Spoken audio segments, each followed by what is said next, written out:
2018 में उनका देहांत हुआ। मतलब बहुत सारे फाइनेंशियल स्ट्रगल देखे मैंने। हमारा घर था वो भी बिक गया था, हम रोड पे रहे, ऐसा भी हमने समय देखा। फिर शुरू करा और वहाँ से कॉल आया केबीसी से कि आपका ना ये रिटन टेस्ट के लिए आपको बुला रहे हैं। वो क्लियर हुआ मेरा फर्स्ट टेस्ट, फिर मेरा इंटरव्यू भी क्लियर हो गया। मेरा दुनिया घूम रही थी मेरे आसपास की। वो ना जो सेट भी है वो बहुत राउंड सेट है, क्योंकि आप देखते हो ना जब चेयर है वो तो बहुत राउंड सा सेट है। और जो 25 लाख का क्वेश्चन था वो क्वेश्चन था जो मैंने ना सेट से सॉरी होटल से सेट पे जाते हुए सुना था। हुँ। मतलब लाइफलाइंस है नहीं, और जैसे उन्होंने क्वेश्चन बोला मैंने तड़क से जवाब दे दिया कि इसका आंसर तो ये है। नमस्कार दोस्तों, द पॉडकास्ट विद अभी में आपका स्वागत है और आज हमारे साथ जो जुड़ चुकी हैं, मैं आपको बताना चाहूँगा उससे पहले उनका नाम है मिस दिव्या और वो एक इंडियन एक्टर हैं, केबीसी में भी जा चुकी हैं और साथ-साथ में वो हीलर भी हैं। एस्ट्रोलॉजी से रिलेटेड वो काफ़ी सारी जानकारी रखती हैं और आइए इनके बारे में जानते हैं, थोड़ा-सा इनकी लाइफ़ की जर्नी कैसी रही है, इन्होंने यहाँ से यहाँ तक का सफ़र कैसे किया, लाइक मतलब इंडियन एक्टर से केबीसी में जाने के बाद जो कि एक अलग ही पहचान होती है और उसके बाद भी वो हीलर्स में गईं। थोड़ा-सा मतलब चीज़ों पे अलग टॉपिक पे गए। कैसे क्या हुआ उसके बारे में जानते हैं, तो ज़्यादा देर ना करते उनको स्क्रीन पे लेते हैं। कैसे हो आप दिव्या जी? नमस्ते, मैं ठीक हूँ। ओके, सो बताइए थोड़ा-सा जैसे कि ऑफ कैमरा हम बात कर रहे थे काफ़ी सारे जी, हीलर्स के बारे में, हीलिंग्स के बारे में, लाइक आपने कैसे केबीसी जीते, किस तरीके से काफ़ी सारे लोगों का सपना भी होता है। बिल्कुल। तो बिल्कुल हम आपसे जुबानी जानना चाहेंगे थोड़ा-सा। तो मेरी लाइफ एक बहुत बड़ा समुंदर है, मैं हमेशा ये कहती हूँ। बहुत सारे बदलाव रहे हैं लाइफ में, लेकिन वो बदलाव वो रहे जो मैं चाहती थी, कभी-कभी वो रहे जो मैं नहीं चाहती थी। तो जैसे जो मेरी जीवन की शुरुआत हुई, मेरे पिताजी स्पोर्ट्स में थे, बैडमिंटन के कोच थे वो। ओके, तो मैं खेलती थी, हमेशा ही बचपन से ग्राउंड पे जाना, खेलना-कूदना वो मेरी लाइफ का हिस्सा रहा है और अभी भी है। मतलब मुझे खेलना-कूदना और एक्टिव रहना बहुत पसंद है। पर जब भी मैं जाती थी ग्राउंड पे, मतलब मुझे खेलना पसंद था, पर मुझे कॉम्पिटिशन से थोड़ी-सी वो होती थी कि अगर कोई इंसान खेल रहा है तो वो मतलब वो जीत-हार वाली चीज़ मेरे अंदर कभी बहुत स्ट्रांगली नहीं आती थी मुझे। लेकिन मैंने बहुत अच्छा कॉम्पिटिटिव स्पोर्ट्स खेला, मैं नेशनल मेडलिस्ट भी रही तीरंदाज़ी में, तीरंदाज़ी करती थी मैं। वॉव! हाँ, और मतलब अचीवमेंट्स अच्छी रही, बट एक अंदर से कुछ हमेशा कमी लगती थी कि कुछ तो है जो ये मैं अब कहते हैं ना कि आपको अटैचमेंट नहीं हो अपने कर्म से, वो नहीं हो पाया मेरा कभी एज़ अ स्पोर्ट्स पर्सन। लेकिन मुझे खेलना बेहद पसंद है, मतलब एक्टिव रहना, क्योंकि लाइफ में क्रिएटिव रहना वो मेरा हमेशा से ही था। स्कूल में मैंने बहुत सारे डांस, जूनियर स्कूल में जब मैं थी, जब मतलब 5वीं 6वीं तक जो होते हैं, मैंने बहुत स्कूल के परफॉर्मेंसेस किए थे, गाने के, मेरा मेडल भी था सिंगिंग में। वॉव! मुझे सिंगिंग का अभी भी बेहद शौक है और डांसिंग भी मुझे बेहद पसंद थी। तो ये मैं बहुत पार्ट लेती थी, बट एक टाइम आया जब लाइफ ने एक अलग रुख ले लिया था कि नहीं, अब आपको करियर के बारे में सोचना। 10th 11th 12th जब आ जाती है ना आपकी, तो सब बोलते हैं पढ़ाई करो बेटा, ये करो। तब तब वो स्पोर्ट्स का आ गया और ये सब आ गया, तो फिर लाइफ की थोड़ी दिशा चेंज हुई और स्पोर्ट्स की तरफ मैं आ गई थी 9th 10th के टाइम पे। तो बस वो लाइफ ना वो बहुत, तुम सोचते ही नहीं हो, बस आप लगे रहते हो कि अपने बारे में नहीं सोचा, बस एक चीज़ जुनून बन गई और उसको ही जुनून बना के आप चलते रहे। कुछ बहुत साल ये चला मेरे साथ, पर ब्रेक तब आया जब, क्योंकि अगर मैं ऑनेस्टली बोलूँ तो मैं ये सब कर रही थी अपने पिताजी को खुश करने के लिए कि मेरे पिताजी भी स्पोर्ट्स में है तो चलो उनका नाम होगा। पर अपने लिए ना एक अटैचमेंट आई नहीं थी कभी, एक अंदर से आवाज़ कि तुम क्या हो? वो क्वेश्चन मैंने खुद से कभी क्वेश्चन पूछा ही नहीं था। अब लगे रहे अचीवमेंट्स भी हो गए, बिकॉज़ आप लगे हुए हो, मेरा फ़ोकस हमेशा से ही वही रहता था।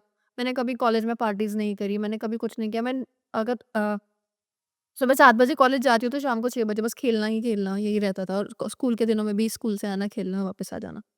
तो बहुत ही डेडिकेटेड लाइफ थी, उसके रिजल्ट्स भी मिले क्योंकि मैंने फ़ोकस्ड रही लाइफ में और वही चीज़ें अचीव की। पर 2016 मेरी जॉब भी स्पोर्ट्स से लगी, सेंट्रल गवर्नमेंट जॉब लगी वॉव! मेरी। ग्रेट। तो उसके बाद 2016 के करीब 17 के करीब मेरे पिताजी की तबीयत थोड़ी ख़राब हुई। तो फिर हम वो हॉस्पिटलाइज़ हुए और वो पूरा समय वहीं जाता था उनकी, क्योंकि मैं सिंगल बच्चा हूँ, मेरा कोई भाई-बहन नहीं है, तो उनकी केयर करने में ही पूरा समय जाता था। 2018 में उनका देहांत हुआ। मतलब बहुत सारे फाइनेंशियल स्ट्रगल देखे मैंने। हमारा घर था वो भी बिक गया था, हम रोड पे रहे, ऐसा भी हमने समय देखा। तो जो हमारा घर था वो जा चुका था, मतलब उनकी बीमारी की वज़ह से उन्होंने लोन लिया था और वो मॉर्टगेज हो गया था, गिरवी हो गया था। तो वही घर ईश्वर, मैं तो बहुत मानती हूँ इस चीज़ में, उस एनर्जी में। तो जैसे ही ये हुआ, उसके 6 महीने बाद केबीसी का मतलब ऐसे ही, मतलब मैं तो बहुत डार्क फेज़ में रही उस टाइम, मतलब बहुत रोती थी पिताजी, क्योंकि मेरे लिए तो सब कुछ थे वो, क्योंकि उनके लिए मैं सब कुछ कर रही थी लाइफ़ में। बस उनसे अच्छा दोस्त मुझे कभी कोई मिला नहीं था।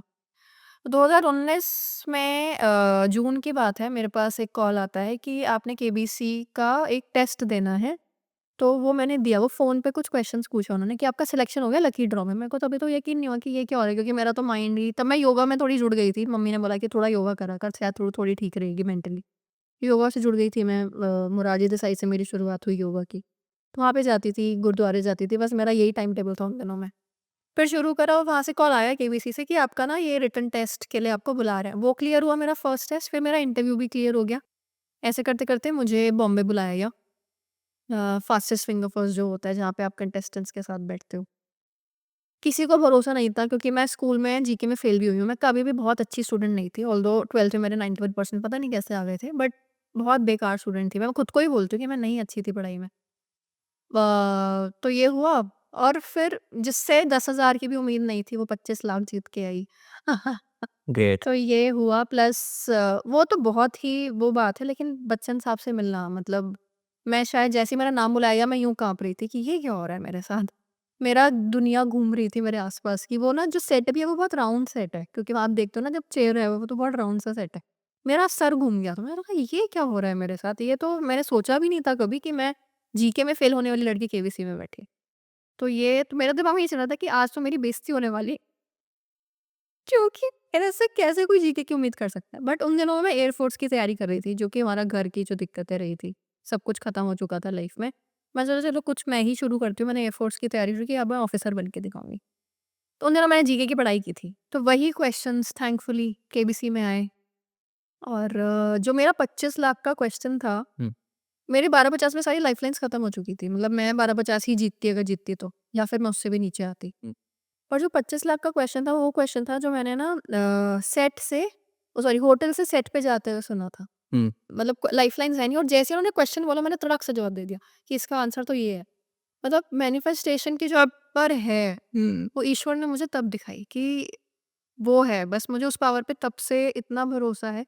और उसके बाद जो हुआ कि बैंक वाले जिन्होंने हमारा घर लिया था, वो वही घर वापस लेकर आए, और वही घर मैंने उन पैसों से खरीदा, जो केबीसी से मैं जीत के आई थी।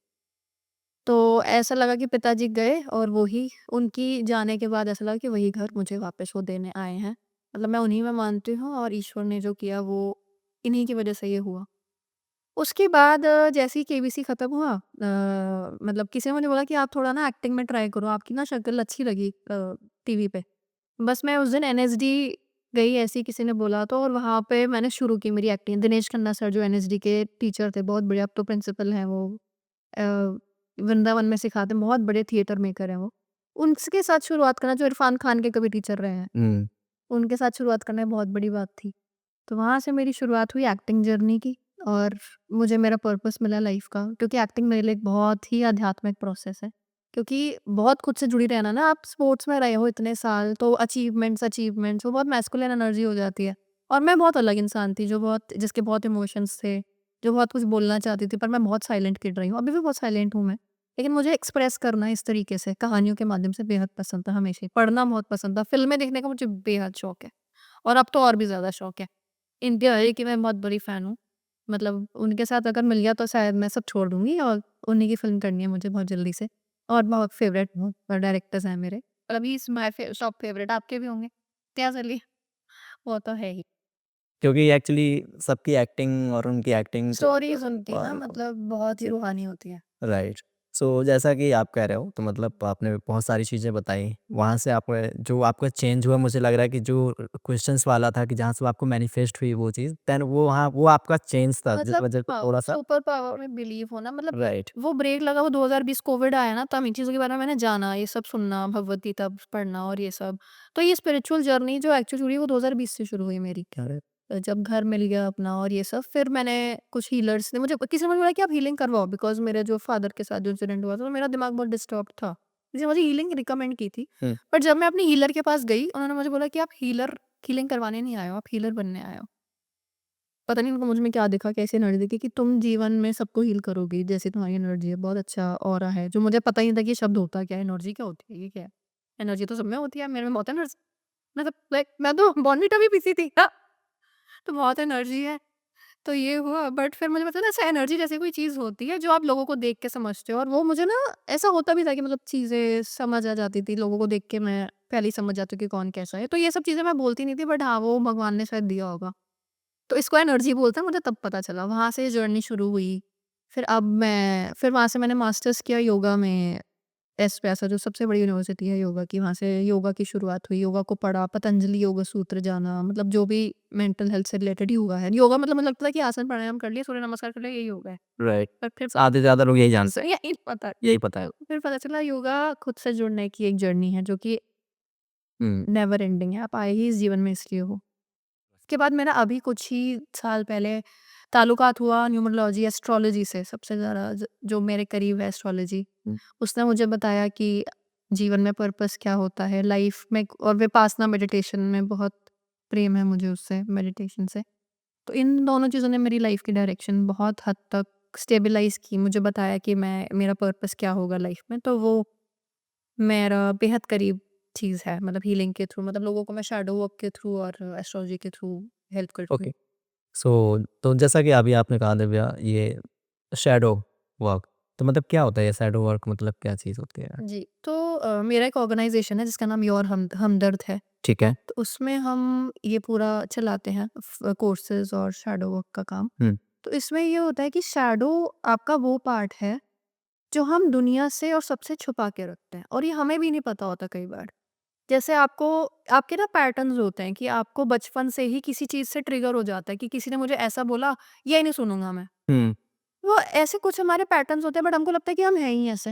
और इसके पीछे ना आपका कुछ एक पार्ट है जो प्ले कर रहा होता है, जिसको हम डार्क साइड बोलते हैं। जैसे अब दिन है तो रात भी है ना, राइट। ऐसे ही आपका जो व्हाइट साइड है, जो आपको दिख रहा है, जो हम सबको दिख रहा है, वो एक चीज़ है, पर एक वो चीज़ है जो आपको भी नहीं पता अपने बारे में। जैसे हम कहते हैं ना, सबकॉन्शियस ब्रेन है हमारा, 5% ब्रेन सबको दिख रहा है जो सतह पे है, पर 95% ऑफ द ब्रेन हम समझ ही नहीं पाते हैं।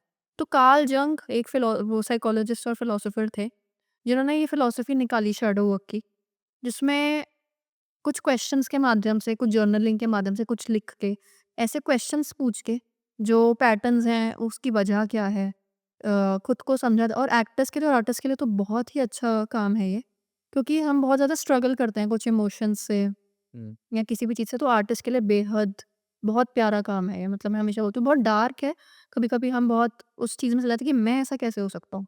पर ये आप ही का पार्ट है। अगर मतलब मुझे हीलिंग के बाद शैडो वर्क मिला। जैसे हीलिंग समझा कि आपने ऊपर से मेडिटेशन कर लिया, बट मुझे लगता है शैडो वर्क बहुत ज़्यादा हील करता है आपको, कि आप जब आप खुद को एक्सेप्ट कर लेते हो ना और समझ जाते हो, हुँ, तो आप किसी भी चीज़ को भी, किसी इंसान को भी समझ सकते हो। आपके लिए कुछ भी बुरा अच्छा नहीं रह जाता, और ये विपासना भी इसी बेसिस पे है, बट उसमें कुछ बोलना नहीं होता। बट उसकी उनके आप लेक्चर सुनते हैं जब गोयंका जी के ना, तो वहाँ पे यही बात बोली जाती है कि आपके लिए कुछ राग द्वेष नहीं है, डिसलाइकिंग लाइकिंग है ही नहीं। यही शैडो वर्क है एक तरीके से। मतलब उसमें हम लिख के और करके समझते हैं। हुँ, विपासना में हम चुप रह के वो चीज़ें समझते हैं। ओके। सो दोनों का अपना अलग-अलग वो है। हाँ, एक ही चीज़ है, मतलब मतलब एक जैसे ही चाहिए, बट करने एनर्जी का तरीका कर्म का थोड़ा-सा तरीका होता है। अलग-अलग है। हाँ, अब वो डिपेंड करता है कि आपके लिए वो क्या वर्क कर रहा है। राइट, बिल्कुल। सो तो एक चीज़ और मुझे इसमें बताओ दिव्या, जैसे कि ये चीज़ करते हैं, तो ये चीज़ से हम लोगों का आराम से वो कर सकते हैं, है ना? बिल्कुल।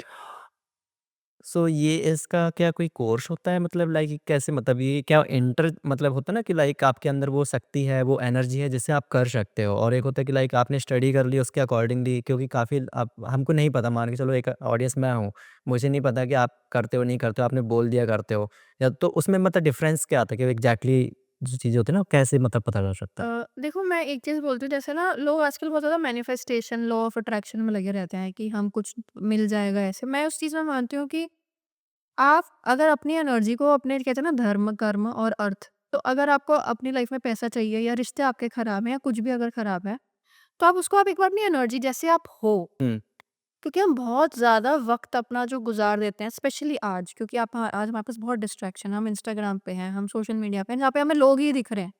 अब हमारा जो ब्रेन है वो किससे बना है? आपका जो नर्वस सिस्टम है 15 साल तक फ़ॉर्म हो जाता है, जब आप 15 साल तक के होते हो। उसके बाद आप सिर्फ़ पैटर्न्स में जीते हो अपनी पूरी लाइफ़। ओके। तो 15 साल तक आपका ब्रेन बन गया। उसके बाद अगर जो आपके दिमाग में है इन्फॉर्मेशन, जिसे हम कहते हैं, उसके बाद आप भर ही रहे हो, आप कुछ निकाल नहीं रहे हो। जैसे आपने 15 साल तक आपके माँ-बाप ने आपको कुछ चीज़ बोली, आपके टीचर्स ने आपको कुछ बोला, हुँ, आपके फ्रेंड्स ने, भाई-बहन ने जो भी बोला, आप वो बन गए। हुँ, उसके बाद आप बस स्थितियों पे रिएक्ट करते हो उसी तरीके से। तो इसके लिए ना आपको कुछ टाइम के लिए चीज़ों से थोड़ा हटना पड़ेगा। जैसे कहते हैं ना, योगी बनना ही पड़ेगा आपको, अगर आपको खुद की यात्रा करनी है तो। उनको समझना है और दुनिया को भी बेहतर, हर चीज़ से शांति चाहिए अगर आपको, कि हाँ, ये मैं ऐसा हूँ तो सामने वाला भी यही होगा, यही शैडो वर्क है। ओके। तो इसके लिए हम कोर्सेज़ चलाते हैं 3 मंथ्स के, हुँ, हुँ। जिसमें हम मॉड्यूल्स भी कराते हैं। ऑल्दो ये बहुत ज़्यादा इंटरनल प्रोसेस है, लेकिन इसके लिए कभी-कभार आपको कोचेज़ के साथ काम कर कभी-कभार क्या मतलब आपको कोचेज़ के साथ काम करना ही पड़ेगा, क्योंकि कभी-कभार हम नहीं समझ पाते कि ये क्यों हो रहा है। तो उसमें हम फैसिलिटेशन देते हैं शैडो वर्क में, और एस्ट्रोलॉजी के थ्रू, मतलब मेरा basic astrology plus shadow work है, क्योंकि एस्ट्रोलॉजी आपको जल्दी बता देता है कि ये क्यों हो रहा होगा। तो उसकी वजह, एक प्रोबेबिलिटी पता चल जाती है, क्योंकि astrology is a research work, हमें बहुत ज़्यादा समझना पड़ता है, बहुत ज़्यादा गूढ़ ज्ञान है वो। तो एस्ट्रोलॉजी प्लस शैडो वर्क के थ्रू, और प्लस एनएलपी यूज़ करती हूँ मैं, न्यूरो लिंग्विस्टिक प्रोग्रामिंग, कि आपके ब्रेन को आप कभी भी चेंज करके किसी भी डायरेक्शन में मोड़ सकते हो उसको। ओके। इसलिए एक्टर्स को मैं जब मैं बोलती हूँ ना कि आप एस्ट्रोलॉजी से भी ऊपर जा सकते हो। क्योंकि आप अगर एक बॉडी के इमोशंस हैं, फीलिंग्स हैं, नर्वस सिस्टम जो बना है वो एक इंसान का हमेशा बना हुआ होता है। अब आपको कुछ और कैरेक्टर में जाना है, तो हर इंसान के पास 4 ही चीज़ें हैं, बिलीफ सिस्टम है, मॉरल्स हैं, कि जो उसके सोसाइटी से या समाज से मिले हैं। एक वो मानता है कुछ चीज़ों को, भगवान में मानता है या नहीं मानता, मतलब कुछ व्यू पॉइंट होते हैं ना आपके। तो इंसान 4 ही चीज़ों से मिलके बना है, इमोशंस, फीलिंग्स, मॉरल्स और नर्वस सिस्टम। अगर आप वो चेंज कर दोगे तो आप दूसरे इंसान में ढल सकते हो, जो भी आप चाहते हो बनना। तो एस्ट्रोलॉजी से भी बंधना नहीं है, विवेकानंद कभी बंधे ही नहीं है एस्ट्रोलॉजी से। कहते हैं ना, विवेकानंद उससे भी पार चले गए थे, रमणा महर्षि उससे भी पार चले गए थे। क्यों? क्योंकि वो बाँधा नहीं कि मैं यही हूँ, अगर मैं मेष राशि का हूँ तो मैं मेष राशि का ही रहूँगा। नहीं, आप किसी दिन कुछ भी बन सकते हो, वो आपके हाथ में है। तो हम वो ही काम करते हैं कि आपको किसी चीज़ से बंधना नहीं है, अटैचमेंट से दूर ले जाना, डिटैचमेंट से भी दूर ले जाना, बस स्थित रहना, प्रेज़ेंस में रहना, दैट इज़ शैडो वर्क। वही ओके। हमारा काम है। वाह! सो काफ़ी मतलब फिर तो ये बहुत कॉम्प्लिकेटेड है। तो मतलब सो कॉम्प्लिकेटेड। कैसे मतलब यानी एक नॉर्मल लाइफ़ में और इस तरीके की लाइफ़ में मतलब कितना अंतर है? क्योंकि मैं जहाँ तक मैं जानता हूँ कि आप जिस उसमें जी रहे हो तो आपकी थोड़ा-सा लाइफ़ साइकिल, लाइफ़ जर्नी मतलब थोड़ा-सा जीने का तरीका अलग होगा। हमारा थोड़ा-सा अलग होता है क्योंकि हम तो जेन ज़ी हैं, हमको इतना वो नहीं रहता। तो किस तरीके से मतलब इस लाइफ़ में उस लाइफ़ में कितना अंतर है? क्या बस यही अंतर है कि मैं जेन ज़ी भी हूँ और मैं ये भी हूँ। अब मेरा क्वेश्चन ये था इसमें दिव्या, जैसे तुमने बताया कि मतलब हीलिंग्स का ये रहता है, तो अभी क्या होता है कि ये थोड़ा-सा एस्ट्रोलॉजी वाला वो हो गया। तो इसमें क्या होती है जो थोड़ी-सी लाइफ़ जीने का तरीका था ना थोड़ा-सा अलग होता है। लाइक मतलब काफ़ी सारे सांसारिक मोह-माया को छोड़ कर के काफ़ी को बहुत सारी चीज़ें होती हैं ना जो एक्चुअली होती है ना कि नहीं हम तो ये चीज़ हैं, हम ज्योतिषी हैं। ओके। एग्ज़ैक्टली तो यही है एस्ट्रोलॉजी तो ज्योतिषी विद्या ही है, कि हम तो ज्योतिष हैं, हम तो ज्योतिषी हम ये करते हैं, वो करते हैं। तो उसमें लाइफ़ में और हमारे जैसे जो नॉर्मल है जिसको इससे सबसे मतलब नहीं है, बट चल रही है, तो कितना अंतर होता है ऐसी लाइफ़ में उसमें? अंतर बस इतना ही है कि मैं ये भी हो सकती हूँ और मैं ये भी हो सकती हूँ। मतलब हम किसी चीज़ से, आप कह रहे हो कि ज्योतिष होना, मोह-माया त्याग देना। नहीं, नहीं, नहीं, मुझे तो बहुत प्यार है पैसे से। पैसे से भी बहुत प्यार है, फ़ेम से भी बहुत प्यार है। प्यार है, लेकिन वो नहीं है कि अगर ये नहीं मिला तो क्या हो जाएगा। मुझे जीवन को समझने से अब ज़्यादा प्यार है। लोगों को समझने से बहुत ज़्यादा प्यार है। मतलब मैं एक ऐसी, अगर मैं अपना ही पास्ट देखूँ तो बहुत अलग एनवायरनमेंट से आई हूँ मैं, जहाँ पे खुद के लिए ही जीना था, स्पोर्ट्स में तो ऐसे ही जीना होता है। पर जब अब ऐसा जीवन है कि मुझे दूसरों को समझना और दूसरों को हील करना ही मेरा जीवन है। तो वही राइट। है कि मतलब इसको इसको त्याग नहीं बोलेंगे, इसको हर चीज़ को समेटना अपने अंदर, ओके, वो है अब जीवन। राइट। सो अभी एक चीज़ और मुझे बताओ जैसे दूसरों को समझना, सो दूसरों को समझना कितना मुश्किल है? बहुत आसान है। कितना आसान है? अगर आप खुद को क्योंकि छोड़ ये देंगे कहीं न तो आप कहीं दूसरे को बहुत आसानी से समझ लेंगे, कै मैं ये कहूँगी। कैसे? क्योंकि हम अपने आप को ही नहीं छोड़ पाते ना, प्रॉब्लम क्या है? खुद से ही तो है कि अगर हम बहुत ज़्यादा अगर आप दो रोड पे भी चल रहे हैं, एक्सीडेंट हो गया तो इंसान ये मेरी गाड़ी कैसे तोड़ दी? पर अगर कोई आ रहा है तो भई वो आ रहा है, उसके तो कुछ हो गया ना, उसका भी तो कुछ व्यू पॉइंट होगा। उसका कोई मन तो नहीं होगा कि चलो मैं आज इसको ठोकूँगा, राइट, ऐसा कौन चाहेगा? तो कौन किसी को पति-पत्नी लड़ना चाहेंगे? तो बात ये है कि हम खुद को नहीं छोड़ पाते। अपनी आइडेंटिटी से हम इतने अटैच हो जाते हैं कि मैं, मतलब आफ्टर मैरिज भी अगर हम देखें तो क्या होता है कि भाई मैं भी कमाता हूँ, मैं भी कमाता हूँ। मैं ये हूँ, मैं ये हूँ, रिलेशनशिप्स में यही हो रहा है। चाहे वो बॉस एम्प्लॉयी की हो, कहीं हर जगह यही है ना कि मेरे को तो ये चाहिए क्योंकि मैं ये हूँ। जब तक हम खुद को नहीं छोड़ेंगे, हम दूसरे को नहीं समझ पा रहे। तो आजकल रिश्ते टूटने का सबसे बड़ा कारण, क्योंकि मैं बहुत ज़्यादा रिलेशनशिप्स पे काम करती हूँ। मेरा जो मेन काम है वो रिश्तों को जोड़ने का ही है। वॉव! मैंने बहुत सारे 3 डिवोर्सेस अभी तक मैं बचा चुकी हूँ। तो जो मेरा काम है वो ये है कि जब तक आप खुद को नहीं छोड़ेंगे, आप किसी के साथ रिश्ता नहीं बना सकते। आपको दूसरे को समझना ही पड़ेगा, और वो तभी होगा जब आप पहले तो खुद को ही समझ लो कि भई मेरे में अगर ये गंदगी हो सकती है, तो दूसरे में भी गंदगी होना वैलिड है। बिल्कुल। क्योंकि डस्टबिन है तो कूड़ा ही डालेंगे लोग, हुँ, पर आप किस चीज़ से रिलेट कर पाते हो, वो बहुत ज़रूरी है।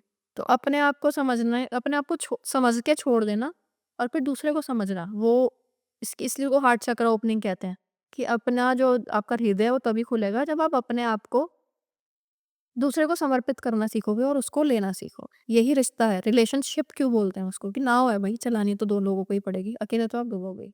राइट, बिल्कुल सही बात है। तो यही यही एक मेन चीज़ अंडरस्टैंडिंग का वो होता है जिसको हम अपनी बोल ईगो देते हैं। को छोड़ना, ईगो बोलते हैं, ईगो से ही हम बहुत ज़्यादा लिपटे पड़े हैं लाइफ में, आज तो स्पेशली और भी ज़्यादा, क्योंकि आपके पास एक ये आ गया है, जिससे आप लिपट जाते हैं कि भाई मैं, मेरे इतने फॉलोअर्स हैं, मैं ये हूँ, वो हूँ। राइट, तो एक और ज़रिया मिल गया हमें ईगो अटैच करने का। बिल्कुल मुझे भी सब्सक्राइबर्स चाहिए, मुझे भी फॉलोअर्स चाहिए। पर कभी वो भी समय, हमें ये भी याद रखना चाहिए, कभी वो भी समय था जब ये फॉलोअर्स नहीं थे, तो हम सब हैं, नहीं भी थे तब भी हम हैं, और अब होंगे कभी मिलियंस में तो आप ही होगे। बिल्कुल, रहेगा वही। ही रहेंगे आप। सो दूसरों को समझना बड़ा आसान है, राइट? एक प्रकार से हुँ, मतलब बिल्कुल, आसान तो आसान है और नहीं भी है। छोड़ दिया तो बहुत आसान है, नहीं छोड़ पाए तो आप अपना दिमाग लगा के समझोगे तो फिर आप कभी नहीं समझ। और फिर तो आपको लगता है आज के जनरेशन में कोई छोड़ पाएगा अपने आप को? तभी तो हम हैं।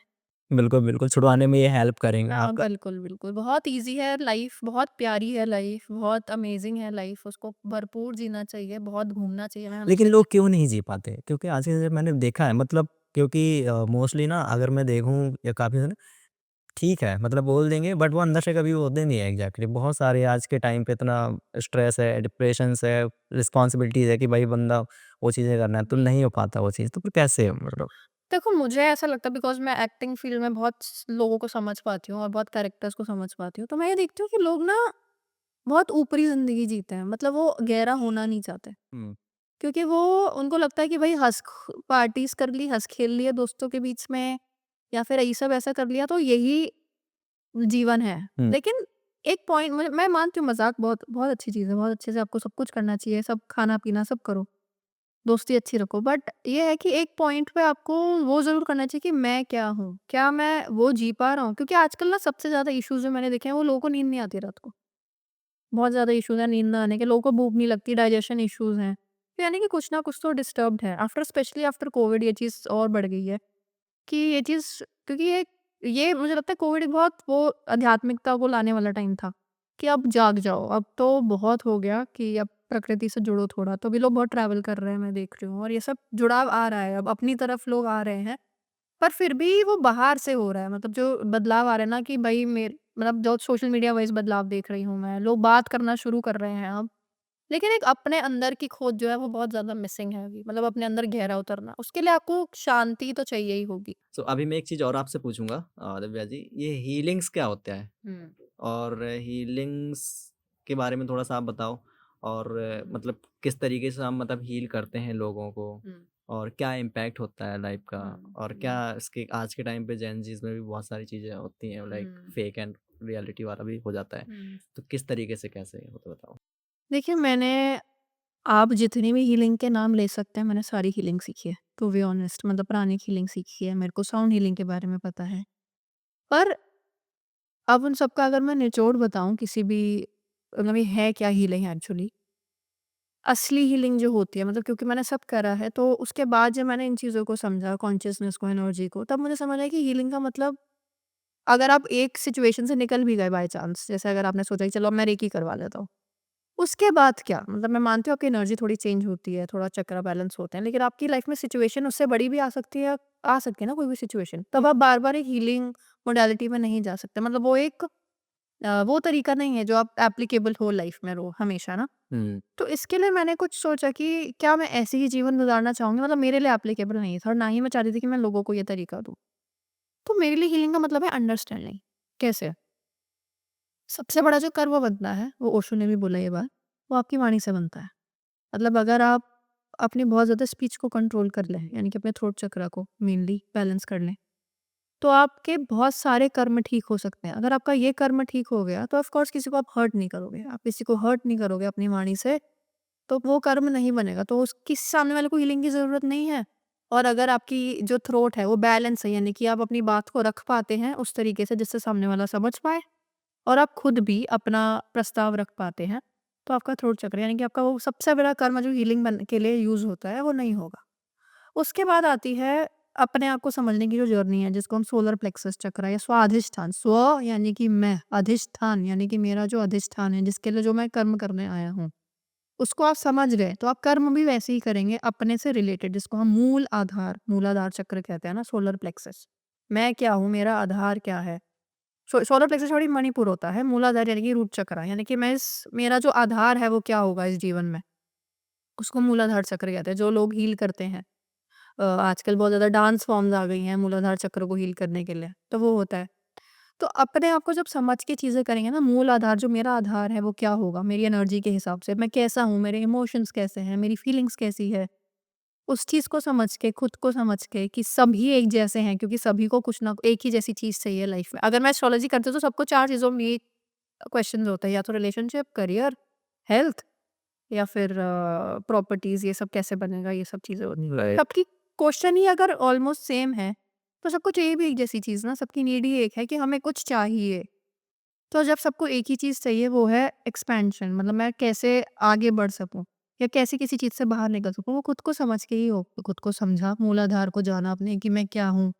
एक्सरसाइज से बहुत हेल्प मिलती है मूलाधार की, कि अपनी बॉडी को पहले परफेक्ट किया जाए, तभी उसमें कुंडलिनी या फिर जो आपकी एनर्जी है वो चल पाती है। मतलब कुंडलिनी एक बहुत बड़ा शब्द हो गया, मैं मामूली शब्दों में अगर बोलूँ, तो पहले अपनी बॉडी पे काम किया जाए। ठीक है? उसको पहले परफेक्ट बनाया जाए, हेल्दी बनाया जाए। क्योंकि आपको मिला क्या है? वेसल मिली है एक ना, भगवान ने जो, अगर आपको हीलिंग भी करनी है किसी की, तो पहले आपकी बॉडी एक्सेप्ट तो करे उस चीज़ को। राइट। अगर वो है ही नहीं, रेडी ही नहीं है, हीलिंग के लिए भी आपको पहले रेडी होना पड़ता है, तभी आप हील हो पाते हो सकता है आप सिचुएशन से बाहर निकल जाओ, पर आपकी बॉडी अगर रेडी नहीं है, तो आप एक छोटी-मोटी चीज़ ही कर रहे हो अपनी लाइफ में कि हाँ, भई सिचुएशन से निकल गए, मेरा दिमाग वैसा ठंडा हो गया, बस हो गए हील। राइट। पर हीलिंग का मतलब ये है कि आपने अपने आप को अलाइन करना है। एक्चुअली में तो वही है ना लाइफ का पर्पस, कि मैं वही करूँ जो मेरा धर्म हो, वही मेरा कर्म हो, वही हीलिंग है।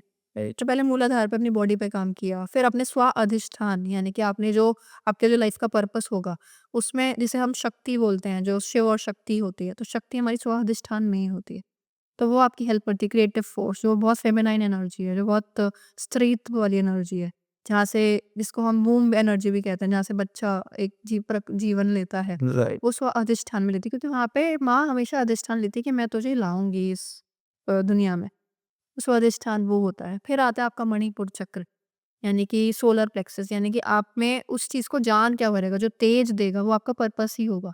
तो उससे आप अपने थॉट से कैसे प्योरीफाई करते हो कि मैं सेवा कैसे कर सकूँ, मैं कैसे किसी के काम आ सकूँ, वही है मणिपुर चक्र। अपने आप को एक्सपैंड करना, जो अपने से बाहर निकल के जो काम करेगा उसका मणिपुर हमेशा अच्छा रहेगा। राइट। फिर आपका हार्ट ओपन होगा ही, अगर आप किसी और के लिए काम करो, आपको प्यार आएगा ही, क्योंकि आप अपने से ऊपर जा चुके हैं। राइट। फिर आपको आज्ञा गुरु की ज़रूरत पड़ेगी, और फिर आपका सहस्त्रार, यानी कि आपको ब्रह्म की एनर्जी तभी मिलती है। तो यही हीलिंग है, मतलब खुद का सफ़र हुँ। ही हीलिंग है। खुद का सफ़र अच्छे से उसके करना। बाद लोग आपकी लाइफ में कम होंगे, जो आपकी एनर्जी से मैच होंगे, वैसे लोग आपकी लाइफ में आएँ। कहीं न कहीं वो ऑरा भी क्रिएट हो जाता है, राइट? सो काफ़ी सारी चीज़ें। हाँ, कुछ चीज़ें करनी चाहिए, आप सॉल्ट बाथ्स कर सकते हो, जैसे हुँ। नमक की एनर्जी होती है, एक वो निकालता है चीज़ों को, तो ये सब चीज़ें मैं मानती हूँ। पर अपने से बड़ा नहीं हो सकता, क्योंकि जानवर से इंसान में कुछ तो फ़र्क है, और वो यही है कि हम चीज़ें समझ सकते हैं, सोच सकते हैं, जो जानवरों में शायद नहीं है। तो यही हीलिंग है कि आपको बड़ा जीवन मिला है। तो ये कितनी बड़ी बात है, कितनी हीलिंग बात है ये। तो राइट। उसको समझा जाए। राइट, बिल्कुल। सो काफ़ी सारी चीज़ें आपने मुझे बताई। मैं इसी पे ही जैसे एस्ट्रोलॉजी तो वैसे बहुत वास्ट सब्जेक्ट है, मतलब यानी कि इसमें हीलिंग बहुत सारी चीज़ें आ जाती हैं। मैनिफेस्टेशंस भी आ जाती हैं, राइट? न्यूमरोलॉजी एक चीज़ आ जाता है, सब्जेक्ट आ जाता है, और काफ़ी सारे मैनिफेस्ट भी करते हैं। तो थोड़ा-सा मैं पूछना चाहूँगा आपसे, नॉट डिटेलिंग्स में, क्योंकि जिस तरह से हीलिंग्स का डिटेल्स है उसका भी मैं मानता हूँ बहुत सारा डिटेल्स होता है। अगर समझना है तो बहुत सारी चीज़ें हैं समझने के लिए ना। सो वैसे होता क्या है मैनिफेस्टेशंस, थोड़ा-सा तो बताइए? इसके साथ मैं आपके साथ एक छोटा-सा एक्सपेरिमेंट करती हूँ, ठीक है? ओके, हाँ, नमूना मैं ही हूँ तो कर लो अच्छी बात। आप बताओ अपनी लाइफ में आप क्या मैनिफेस्ट करना चाहोगे सबसे पहले? जेन ज़ी जनरेशन के हिसाब से पूछोगे या फिर वैसे पूछोगे? अपने लिए बताओ आप, मैं अपने लिए? पर्सनली। यार अपने लिए तो सब्सक्राइबर बढ़ जाए थोड़े से, व्यूज़ बढ़ जाएँ, पैसे ऐसे आ जाएँ। मैं तो सोच रहा हूँ कोई मुँह पे फेंक के मारे बढ़िया मैनिफेस्टेशन से आते रहे। है ना? आता रहे, ये चाहिए लाइफ राइट। कि भाई सब्सक्राइबर्स आ जाएँ, और क्या पता यही पॉडकास्ट हो जाए तो बिल्कुल, सबसे बिल्कुल, ज़्यादा ऑब्वियस, अच्छा रहे। बिल्कुल। तो उसके लिए आप क्या करोगे? मतलब आपके प्लान ऑफ एक्शन होगा एक, आपने कुछ स्ट्रक्चर बनाओगे फिर उस पे काम किया जाएगा। वापस बैक हुँ, टू द पॉइंट आते हैं। जी। तो आपका जो ये पूरा जर्नी था, मैं शॉर्ट एंड सिंपल मैं पूछूँगा, लाइक आप केबीसी से लेकर के आप हीलर्स तक का, तो इसमें क्या मुश्किल्स आई हैं और कैसे आपने उसको सॉर्ट आउट किया? क्योंकि देखो कोई भी राह है, कोई भी चीज़ है, कभी फ्लैट नहीं होता, राइट? सुख-दुःख ये चीज़ें काफ़ी आती आती जाती है। तो कैसे क्या दुःख थे, मतलब क्या मुश्किलें आई और उसको आपने कैसे उसको वो किया? राइट। तो मैंने आपको पहले बताया जैसे केबीसी जब मैं गई थी और वहाँ पे मैं जीती, तो मैंने कभी ऐसी चीज़ मैनिफेस्ट की ही नहीं थी। मतलब वो मेरी लाइफ़ में आया क्योंकि मैंने कभी चाहा नहीं उसे।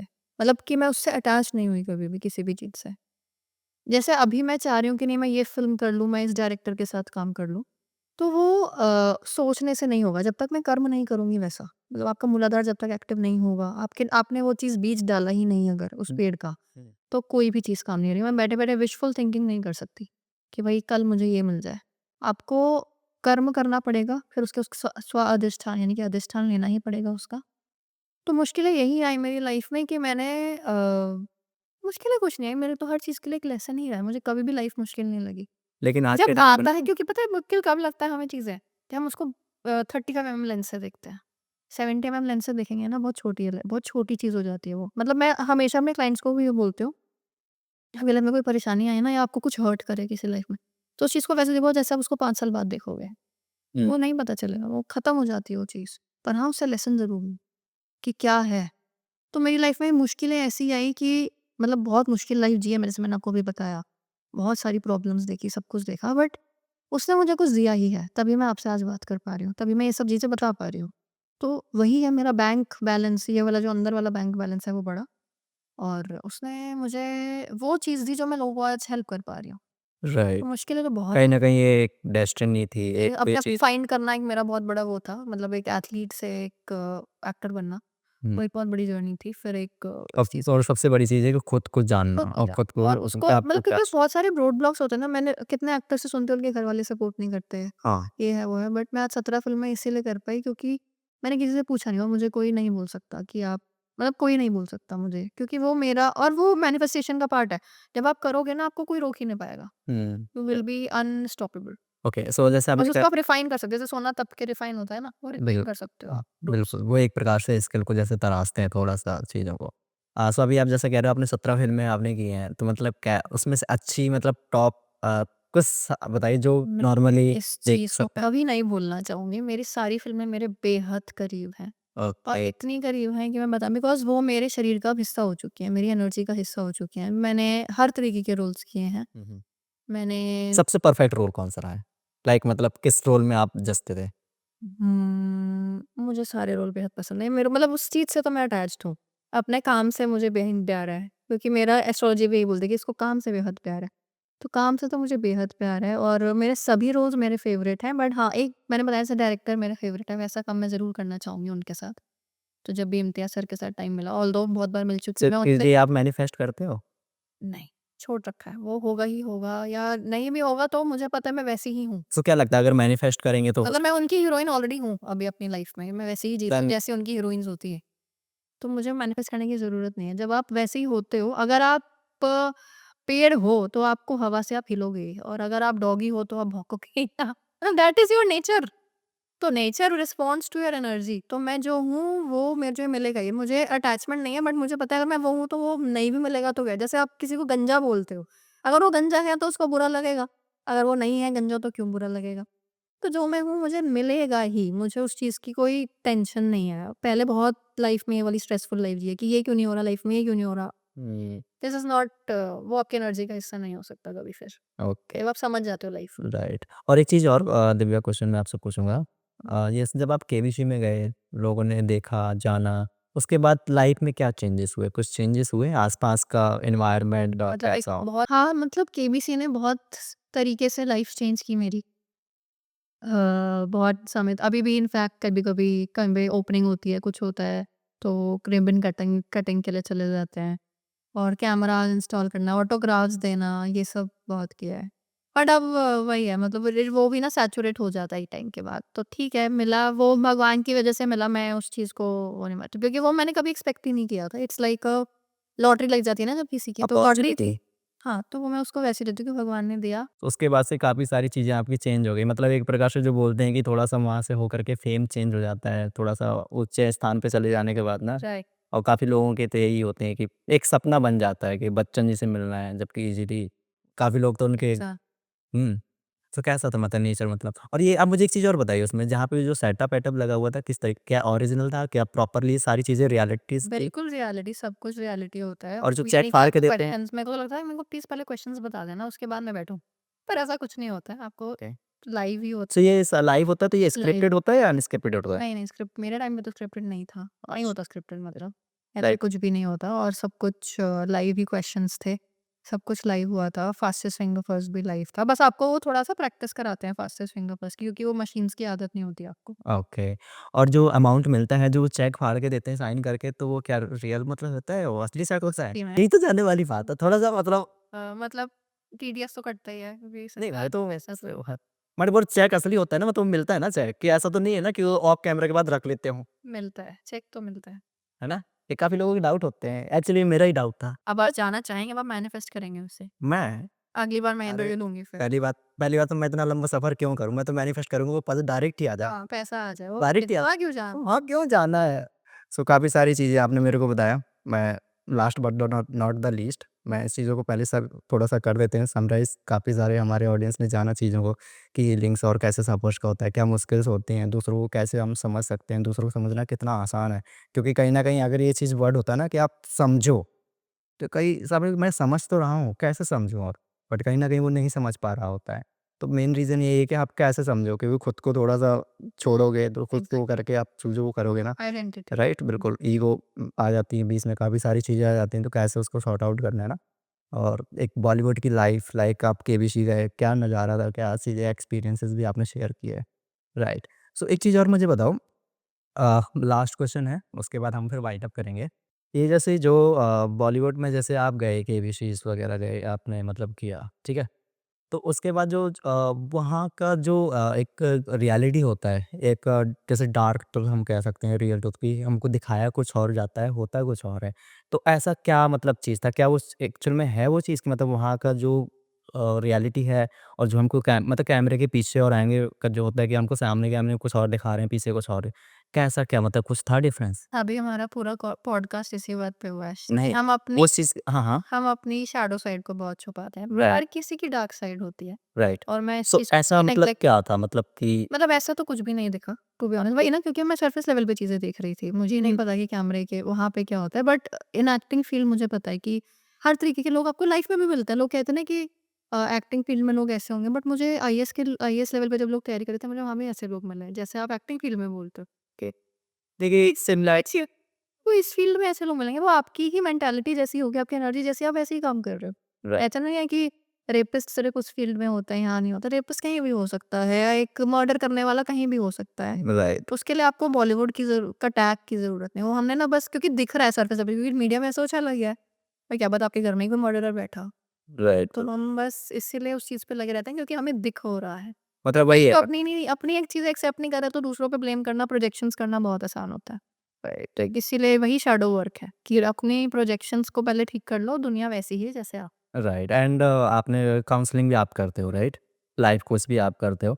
तो बिल्कुल जिनको भी यार काउंसलिंग करानी है, थोड़ा-सा हीलिंग कराना है मेरा यूट्यूब चैनल भी सब्सक्राइब कर बिल्कुल, लेना। बिल्कुल। योर सब्सक्राइब कम कर डायरेक्टली कनेक्ट कर लीजिएगा, इंस्टा आईडी मैं इनकी मेंशन कर दूँगा, जी। तो डायरेक्ट अपॉइंटमेंट भी ले सकते हो, बढ़िया आराम से मस्त, है ना? आराम से हील करवाना वैसे भी आज की दिल्ली एनसीआर में सबको ज़रूरत है कहीं न कहीं हीलिंग्स की। किसी न किसी चीज़ से इंसान सफ़र ही कर रहा है राइट? चाहे कुछ भी ले लो, एनीथिंग कुछ भी ले लो। तो वो चीज़ें तो हीलिंग कहीं न कहीं ज़रूरी है, काउंसलिंग कराओ, बढ़िया आराम से मस्त चिल रहो। तय बहुत छोटी ज़िंदगी है। हाँ, ज़िंदगी बड़ी छोटी-सी है, बहुत प्यारी-सी है, एक ही तो ज़िंदगी ये है बिल्कुल, आपको शमशान घाट पे जाके समझ आता है कि क्या है भई। बगल में ही है। मैं अभी वाराणसी हो के आई हूँ, तो मैं तो एक्चुअली में मणिकर्णिका देखा। वहाँ पे तो हर 2 सेकंड में आप जब देखते हो तो आपको समझ आता है कि मैं भी यही हूँ, मैं भी यही हूँ। और क्या, ये पानी ये एक अंत है, मतलब वही है जो भी तो हम क्यों किसी की भी चीज़ों को पकड़ के बैठे? आप राइट, नहीं पकड़ सकते। अंत में तो मिट्टी हो जाओगे, तो क्यों पकड़ना है? Exactly moral of but story भाई, वो है ना let it go, let it go. T and go ये इसका राइट, फुल फॉर्म यही है। Wow great. ठीक है, सो जाते-जाते और कुछ आप कहना चाहेंगे हमारे दर्शकों को? बाकी फिर हम पाई अप करते हैं। मैं बस यही कहना चाहूँगी कि वही जो अभी हम बोल रहे हैं कि जीवन बहुत छोटा है, बहुत प्यारा है। सभी उसी दौड़ में हैं जिस दौड़ में आप हैं, सभी को एक ही चीज़ चाहिए लाइफ में। उसको हम वेस्ट कर देते हैं बहुत सारी बातों में कि इसने क्यों बोल दिया ऐसा, ये ऐसा क्यों है, वो ऐसा क्यों है, क्योंकि हम अटैच हो जाते हैं आइडेंटिटीज़ से, अपनी आइडेंटिटीज़ से या दूसरे की आइडेंटिटी ऐसी क्यों है उससे। तो बात ये है कि सभी एक ही एनर्जी से बने हैं। जब हम बोल रहे हैं कि मरने के बाद सब एक ही जगह पे जाएँगे, तो ऑफ़ कोर्स जब आए ही एक जगह से और जाना भी उसी जगह पे है, तो ऑफ़ कोर्स हम एक ही हुए ना। पर जो बीच का जो रास्ता है ना, वही हमें प्रॉब्लमैटिक लगता है। तो अगर आपके लिए कुछ अच्छा है और दूसरे को वो बुरा लग रहा है, तो उसको सुनें, उसके पर्सपेक्टिव को समझें। क्योंकि वो भी एक नर्वस सिस्टम, एक आइडेंटिटी, एक लाइफ़ जी के आया है। जो आपने जी है, वो थोड़ी अलग हो सकती है, तभी आपको वो अच्छा लग रहा है और उसको वो बुरा लग रहा है। तो उसको अपनी सुनने की शक्ति बढ़ाना, अपना हार्ट चक्र ओपन करना, किसी को समझना, यही जीवन है। रिश्तों में मिठास लाने का तरीका भी यही है कि आप सुनें, साथ में बोलें भी, एक कम्युनिटी बनाएँ। सक्सेस और फेलियर भी एक पर्सपेक्टिव है। एक दिन आप सक्सेसफुल होंगे, क्या पता 50 साल बाद वो एक्टर वो नहीं दिखता है ना, क्योंकि हम बहुत सारे एक्टर्स को जानते हैं जो 80 साल बाद या फिर आफ्टर डेथ तो कोई भी नहीं बचेगा। तो उसको एक कहते हैं प्रसाद के रूप में सक्सेस मिले। So this is life, life is about growth. वो आए ही आप इसलिए हो, अगर आप ज्योतिष भी समझें, ज्योतिष में यही लिखा है कि जीवन में हम आते ही अपने कर्म सुधारने हैं। तो जो आपको कर्म करने हैं उनको सुधारें, उनको प्योरीफाई करें, अपनी एनर्जीज़ को, चाहे वो सेक्सुअल एनर्जी हो, चाहे आपकी मेंटल एनर्जीज़ हो, उनको समझें और एक सोने की तरह तपे रोज़। साधना करें किसी न किसी तरीके की। मैं मंत्र चैंटिंग के बारे में बात नहीं कर रही हूँ, वो मैं मानती भी नहीं हूँ। मैं सिर्फ कर्म में और अपने कर्मों के फ्री विल पे बहुत ज़्यादा भरोसा करती हूँ, और अपने एनर्जीज़ को समझें कि मैं क्या हूँ, किस लिए आया हूँ और मैं कैसे लोगों के लिए और हेल्पफुल हो सकूँ। आपकी बहुत दोस्ती बनेगी, आप बहुत बहुत अच्छे रिश्ते बनेंगे, आपकी हेल्थ बहुत अच्छी रहेगी। उस पे रोज़ काम करें, mind, body, soul, and that is life. तभी आपका मोक्ष प्राप्ति हो सकती है, पॉसिबल है। या थैंक यू।